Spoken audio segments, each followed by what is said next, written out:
Hello, my name is Corby Raridan, and welcome back to Now Screaming.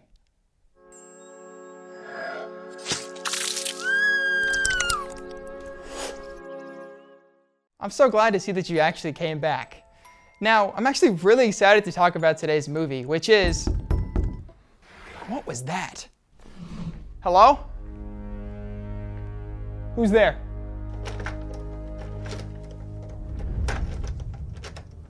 Let us in. We just want to talk.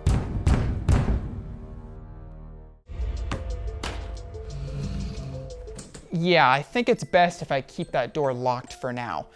But without further ado, let's get into today's movie, which is Knock at the Cabin. Knock at the Cabin is a 2023 apocalyptic psychological thriller. The movie was an adaptation from a 2018 novel called The Cabin at the End of the World, written by Paul G. Tremblay. The screenplay was written by 3 people, including the director of the movie, the one and only M. Night Shyamalan.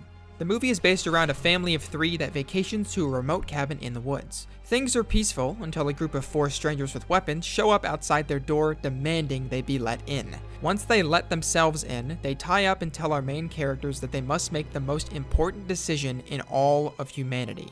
That decision being which one of them will die in order to prevent the world from ending. Although the story might sound a little insane, I found it to be such a breath of fresh air for the horror movie scene. Not just because of its more uncommon setting, taking place mostly during the day, surrounded by the cheery bright greens of nature, but also by its somewhat mysterious plot that keeps you questioning what to really believe. I was floored by this movie and loved its way of telling the story, bringing in a set of seemingly crazy characters and humanizing them as the movie began to unravel. The movie runs for 100 minutes and wastes absolutely none of that time.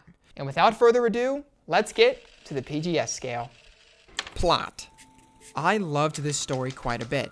This movie wasn't trying to make things over the top or convoluted like many other M. Night films, and keeps things pretty ambiguous. This keeps you flipping sides until the very end. It even serves as a fun rewatch knowing what the twist is, and gives you more details to appreciate the second time around.